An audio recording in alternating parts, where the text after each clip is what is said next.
Clair, and today I'm going to take an unofficial aerial tour of New York City with Jigga. Jay-Z, he got the new album Hard Knock Life coming out, so we're going to talk to this cat, we're going to find out what's going on with him, what actually makes up the Hard Knock Life, all right? So y'all stay with me, we holding it down today on Rap City, okay? Okay.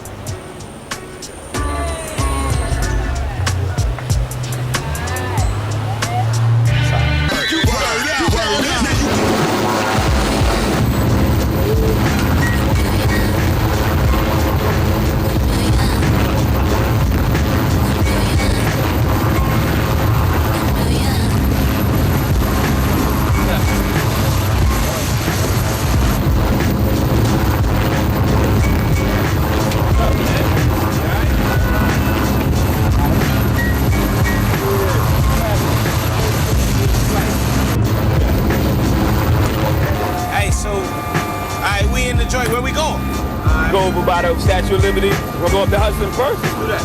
Hey, my man, you want to go up to Hudson?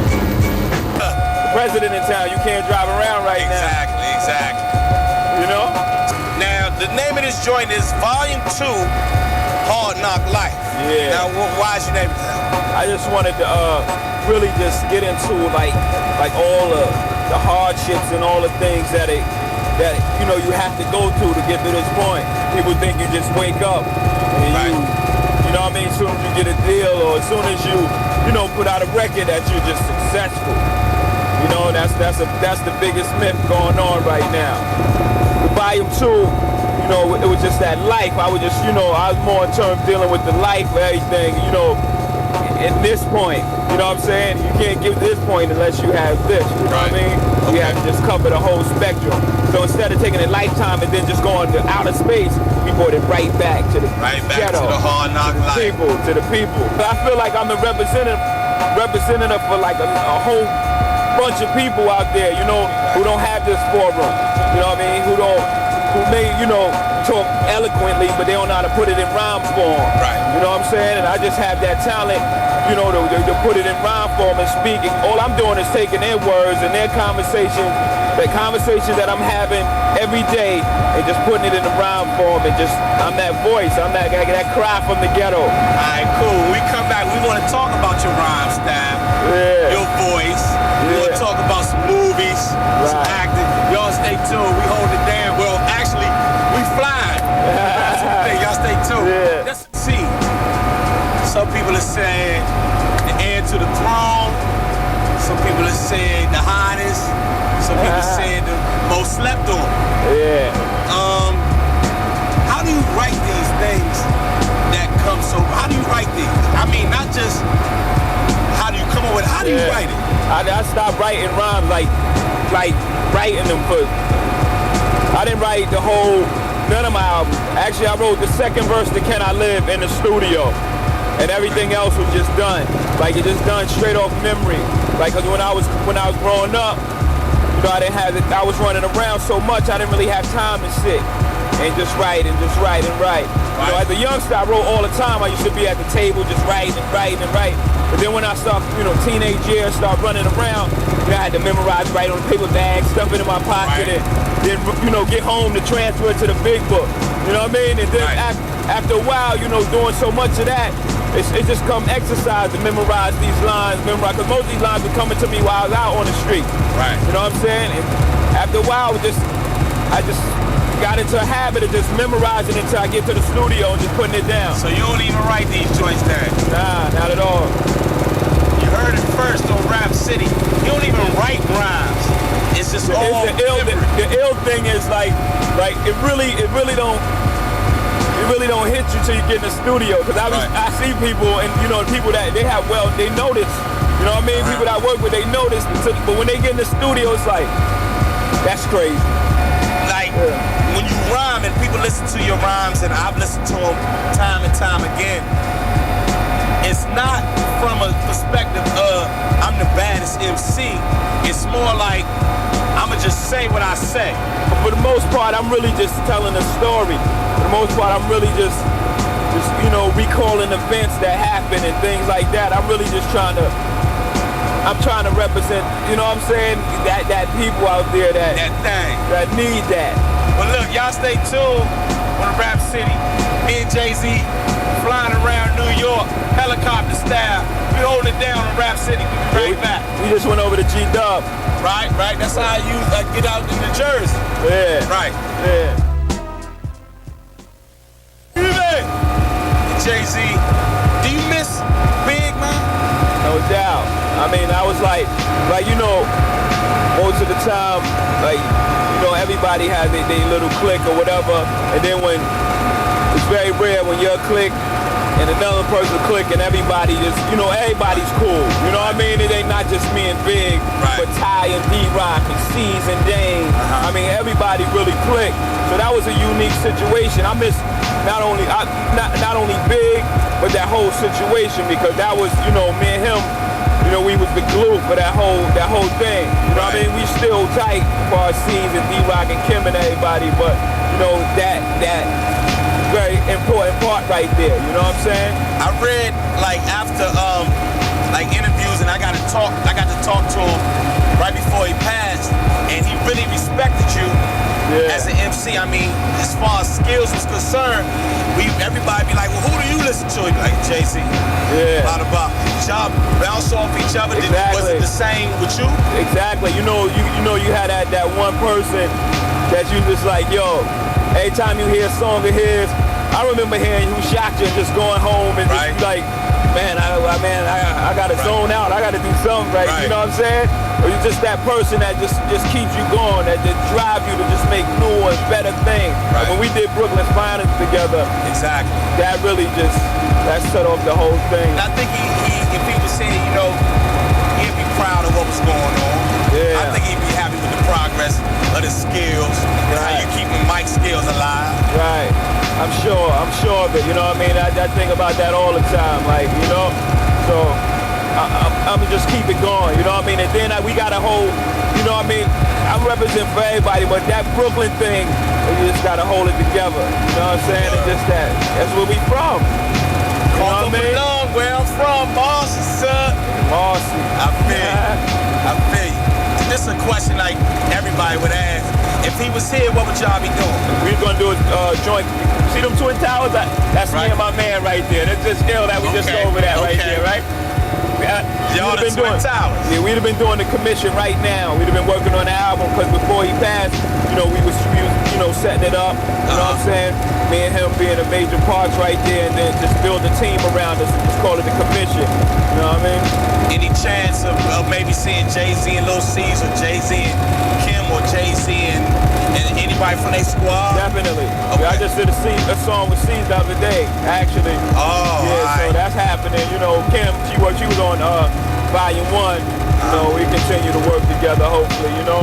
Everything's cool. Cool. Hey, we come back, we're going to get into the Hard Knock Life, Volume 2. What's actually going on with that? Hard Knock, we got to go over Brooklyn.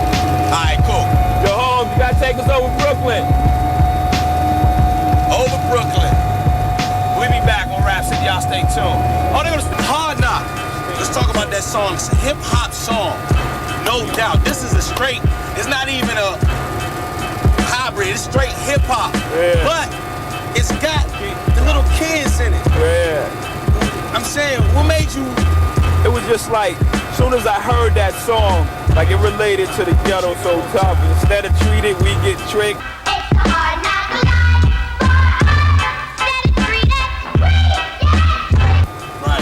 Instead of kisses, we get kicked.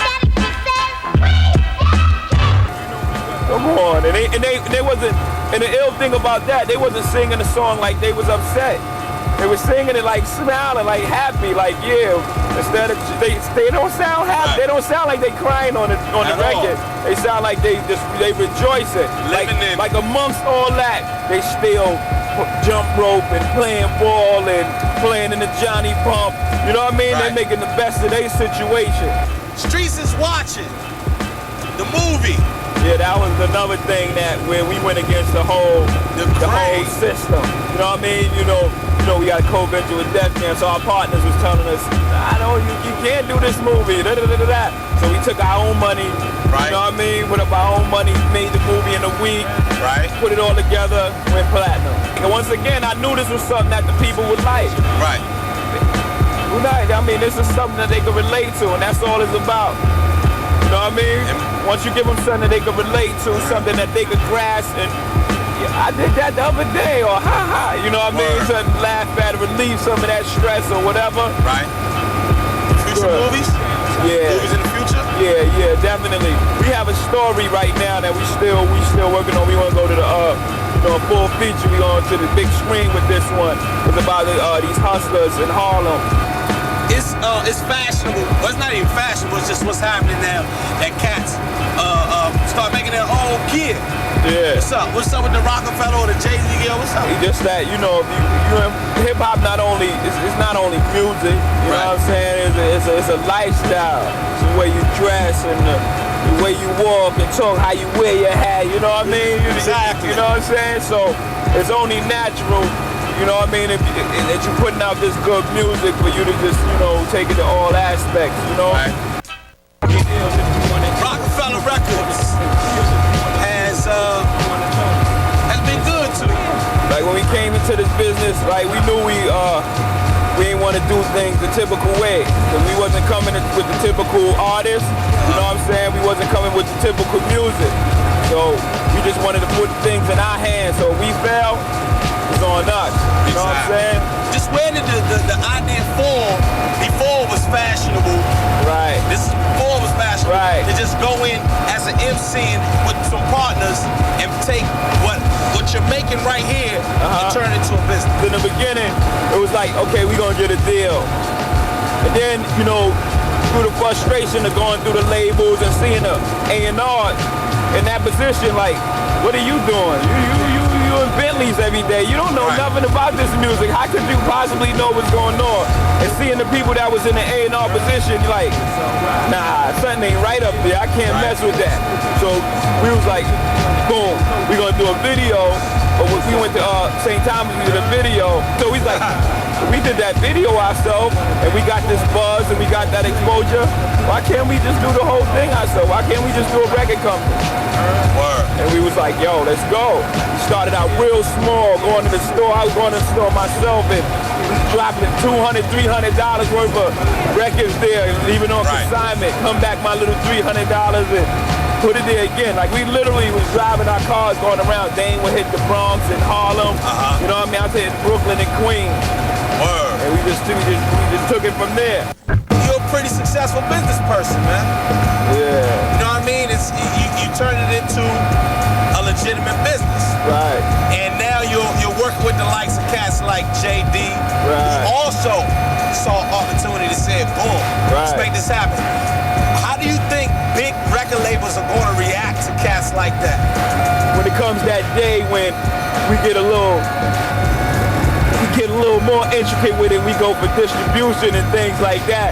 That's when I want to see, you know what I mean, how they really feel about it. Because right now, it's all good because they still seeing chips of it. You know, I got a co-venture, JD co-venture. Right. You know what I mean? It ain't like we distributing these records ourselves. Right. You know what I'm saying? So they still seeing a little bit of that cake, but it just ain't, they're not seeing as much. Not only did Jay-Z decide to start a label and make an album, but Jay-Z made an album, and now Jay-Z got other artists, right? Right. Y'all got other artists. What other artists y'all have got? We have Memphis Bleak, who'll be out the first quarter. We got a new guy from South Philly that's dangerous. Beanie Siegel. Right. We got Diamonds in the Rough, Christian, Rel, and I don't want to forget Asian Ashley. I don't forget nobody. So we setting up. This is our year to really put out a lot of product. You know, in the past we like put out my stuff, and then again another one for me, then the soundtrack, and then the Christian. You know what I mean? But this year you're gonna see a lot of new artists from Rockefeller. Alright, Rap City, it's time for me to roll and I'm out of here. You know we holding it down. The Jay-Z album is just, here come my man Dame man. What's up, Daddy? Hey, go do your thing, alright? Put that album up. I see. Hey, if you want to get in touch with Jay-Z, find out about the album, find out about when Reasonable Doubt is going to be re-released, check them at www.fanfamily.com. And until then, keep it here on Rap City. We holding it down for the hip hop nation, all right? All right, we out.